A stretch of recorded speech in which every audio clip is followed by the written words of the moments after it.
Dede ditemukan dalam kondisi tanpa busana dengan leher terlilit kabel hitam dan mulut tersumpal kaos kaki. Tata Cabi yang pada saat itu dia berusia 26 tahun ditemukan meninggal dengan cara yang tragis. Dia ditemukan meninggal dunia di kamar kosnya di daerah Tebet, Jakarta Selatan. Assalamualaikum warahmatullahi wabarakatuh. Welcome back to Ubi Story.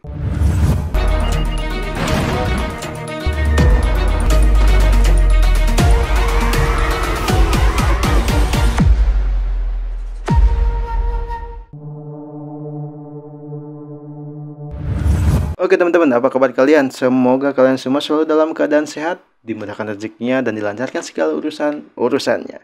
Amin. Di konten kali ini, saya akan menceritakan salah satu tragedi, kejadian kisah tragis yang pernah terjadi pada tahun 2015 yang lalu. Di mana ada seorang perempuan yang ditemukan meninggal dunia di kamar kosnya di daerah Tebet, Jakarta Selatan dengan tanpa busana. Dan kemudian diketahui seorang perempuan itu merupakan seorang janda cantik anak satu. Seperti apa kisahnya? Seperti apa ceritanya? Oke, langsung saja kita masuk ke pembahasannya.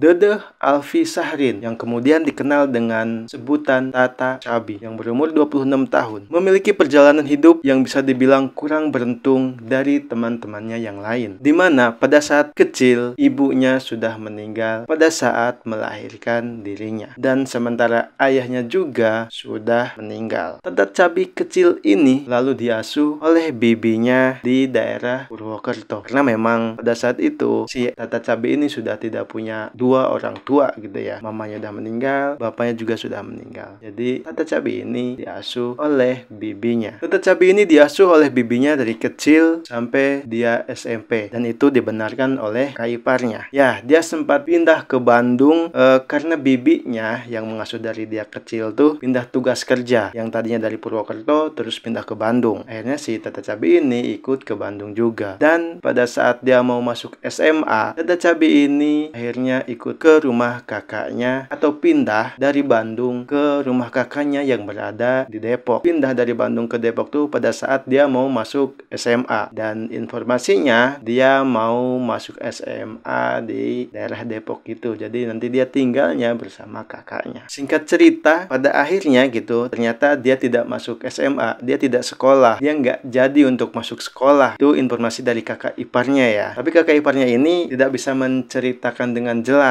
tidak bisa menjelaskan secara rinci kenapa si Tata Cabi ini pada saat itu tidak jadi masuk sekolah, tidak jadi masuk SMA, yang pindah dari Bandung ke Bogor mau masuk SMA rencananya, tapi tidak jadi. Dan pada akhirnya dia memilih untuk menikah dengan pacarnya yang masih satu daerah, yang masih satu kampung lah gitu, mungkin tetanggaan lah ya. Akhirnya dia menikah dengan pacarnya tersebut, tapi pernikahan itu tidak berlangsung lama. Singkat cerita, anak dari Tata Cabi ini lahir dan Tata Cabi dengan si suaminya ini sudah mulai tidak akur. Akhirnya ya mau tidak mau mungkin demi kebaikan gitu ya, akhirnya mereka sepakat untuk berpisah. Mungkin alasannya sudah tidak cocok atau mungkin ada alasan lain yang memang tidak bisa diceritakan gitu ya, yang mungkin memang masalah keluarga gitu ya. Karena menurut kakak iparnya, Tata Cabi waktu remaja dikenal sebagai anak tomboy, bahkan dia pernah memangkas rambutnya sampai botak gitu ya. Ronaldo Wakti dong. Dia juga dikenal sebagai seorang yang tertutup di kalangan keluarganya. Bahkan yang anehnya, hingga sampai saat dia ditemukan meninggal pun keluarganya ini tidak tahu menahu apa sebenarnya pekerjaan Tata Cabi. Mungkin saking dia tidak pernah cerita, tidak pernah ngobrol, mungkinnya tidak pernah ngasih tahu ini loh pekerjaan saya. Jadi keluarganya pun sampai dia meninggal, sampai si Tata Cabi ini meninggal, keluarganya pun belum tahu apa sebenarnya pekerjaan Tata Cabi ini. Karena memang semasa hidupnya kalaupun ditanya apa pekerjaannya, dia hanya menjawab kalau dia bekerja sebagai pelayan di restoran atau di kafe di daerah Kuningan. Jadi keluarganya mungkin taunya ya itu aja, tidak tahu pekerjaan sebenarnya tuh apa gitu ya. Mungkin karena ya pekerjaan ini maaf gitu ya, merupakan salah satu pekerjaan yang ya gitulah. Mungkin teman-teman bisa menyimpulkan sendiri. Masuk kita ke pembunuhan.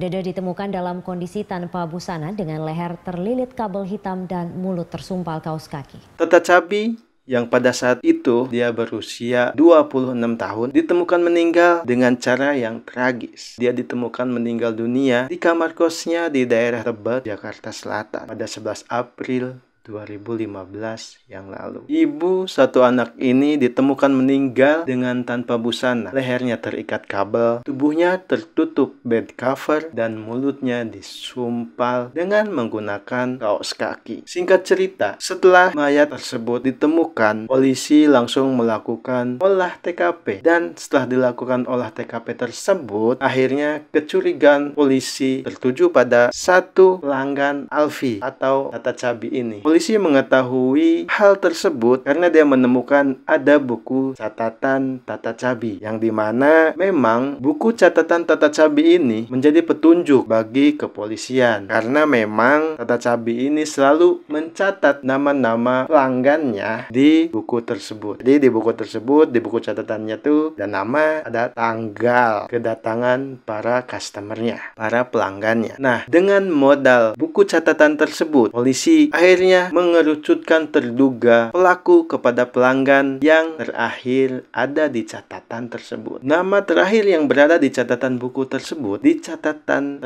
adalah seorang pria yang bernama Rio Santoso yang berusia 25 tahun. Nama ini tercatat di pelanggan terakhir kali yang memakai jasa Tata Cabi ini, sekitar pada tanggal 10 April 2015 atau satu hari sebelum Tata Cabi ini ditemukan meninggal dunia di kamar kosnya. Seperti biasa, polisi itu cepat kalau nangkep yang kayak gini. Jadi nggak butuh lama, si terduga pelaku nih, tersangka nih, itu langsung ditangkap oleh jajaran kepolisian pada 15 April dini hari di rumahnya di sekitaran daerah Bogor. Bapak satu anak ini akhirnya langsung dibekuk dan mengakui perbuatannya. Jadi tidak ada alasan bla bla bla bla bla. Dia langsung mengakui, ya memang dia yang sudah membunuh si Tata Cabi ini. Terus apa nih teman-teman kira-kira motifnya? Motif pembunuhan si Tata Cabi ini oleh si tersangka.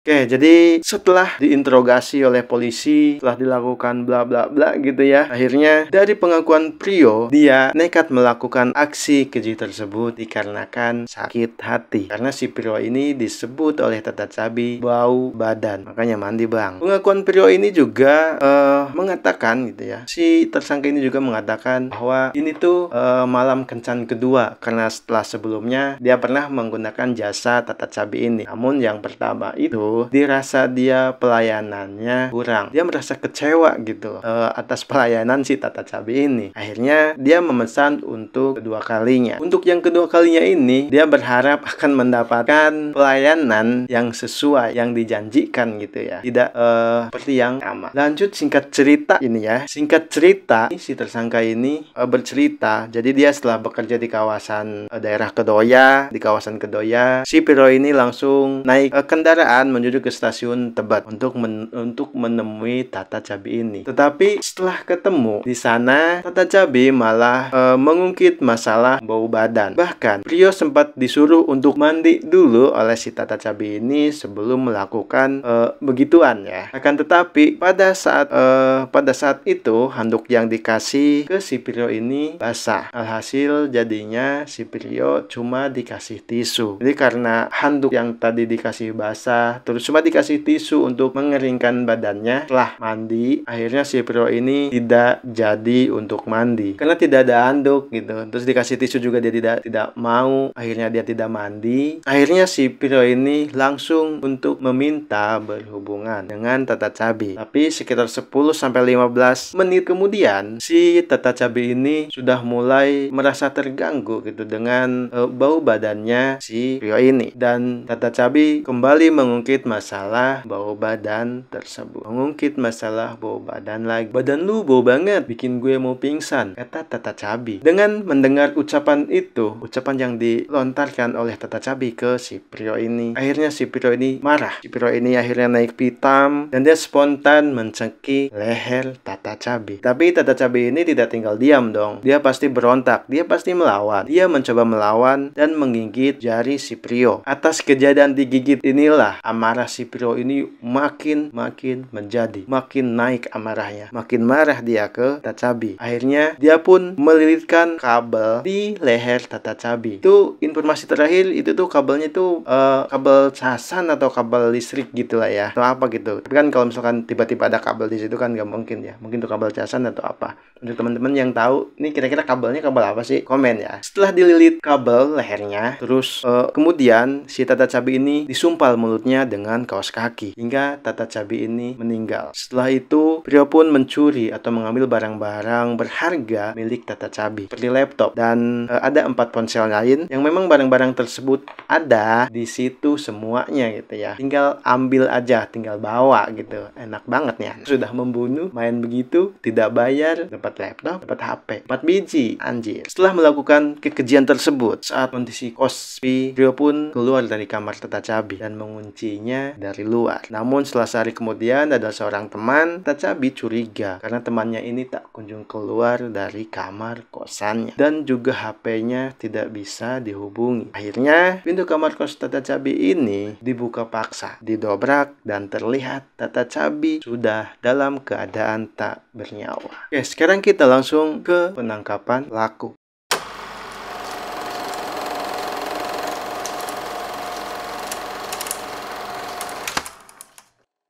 15 April 2015 atau 5 hari setelah kejadian tersebut, akhirnya pelaku bernama Prio ini tertangkap. Prio ditangkap di rumahnya di kawasan Bojonggede, Bogor oleh pihak kepolisian Polda Metro Jaya. Prio ditangkap berdasarkan penelusuran sinyal handphone milik Tata Cabi yang dia ambil pada saat itu. Karena setelah melakukan kejadian tersebut, dia membawa laptop dan 4 handphone milik Tata Cabi ini. Otomatis ya polisi dengan segala bisanya gitu ya, dengan mudah menangkap si pelaku ini dari sinyal yang dipancarkan oleh HP-nya si Tata Cabi ini. Dan akhirnya polisi menjerat si Prio ini dengan pasal pencurian dengan kekerasan dan penghilangan nyawa. Dia kami jerat dengan pasal 365 KUHP dan pasal 338 KUHP. Hukuman maksimalnya 15 tahun penjara, kata Wakil Direktur Reskrim Polda Metro Jaya. Dan sayangnya si Prio ini bebas dari hukuman mati karena hukuman maksimalnya adalah penjara seumur hidup. Gimana nih teman-teman menurut kalian? Timpal atau enggak nih hukuman yang diberikan oleh kepolisian pada si Prio ini? Karena dia sudah membunuh, sudah maling istilahnya ya, mengambil barang-barang dia, membunuh, terus cuma dihukum 15 tahun maksimal atau seumur hidup gitu. Gimana nih? Timpal atau enggak? Silahkan komen teman-teman. Oke, singkat cerita, kita lanjut ke beberapa bulan kemudian. Tepatnya di 21 September 2015. Prio menghadapi sidang perdana. Kala itu, dia sibuk menutupi wajahnya dengan tangan. Wow, malu mungkin nih anak ya. Dan tak ada pihak keluarga yang tampak mendampingi dia. Ya mungkin, ya malu lah. Mungkin mereka juga kecewa gitu ya. Kok bisa dia melakukan seperti itu. 11 November 2015 dilangsungkan untuk sidang kedua. Dan si Prio membacakan nota pembelaannya. Wadah, mau membela apa nih? Jadi dia membacakan nota pembelaannya terhadap tuntutan jaksa penuntut umum sambil terisak. Waduh, nangis nih kayaknya. Prio minta maaf kepada pihak keluarga karena telah mengecewakan mereka. Dengan alasan menjadi tulang punggung keluarga, si Prio ini meminta majelis hakim untuk memberikan keringanan hukuman. Jadi dengan alasan kalau dia tuh menjadi tulang punggung keluarga, dia meminta keringanan gitu ya. Dan dia juga bakal berjanji tidak akan mengulanginya. Udah alasan-alasan yang klasik ini ya. Kita juga nggak tahu nih anak bakal ngelakuin perbuatan itu lagi atau enggak. Nah, yang pertama juga dia melakukan seperti itu gitu. Takutnya terulang lagi. Dan akhirnya pada sidang berikutnya di tanggal 30 November 2015, sidang vonis digelar. Akhirnya di sini majelis hakim gitu ya. Majelis hakim menjatuhkan hukuman 16 tahun penjara pada si Prio ini yang memang terbukti melanggar pasal 338 KUHP tentang pembunuhan dan pasal 363 KUHP tentang curian. Di real dapat dia hanya dihukum selama 16 tahun saja. Dia bebas dari jerat hukuman mati. Padahal dia sudah melakukan pembunuhan gitu ya, curian. Tapi mendapatkan hukuman hanya di penjara selama 16 tahun. Penghilangan nyawa dan pencurian dihukum 16 tahun. Menurut kalian gimana nih teman-teman? Setimpal, setara, atau perlu ditambah gitu ya? Atau harus dihukum mati aja, didor saja sekalian?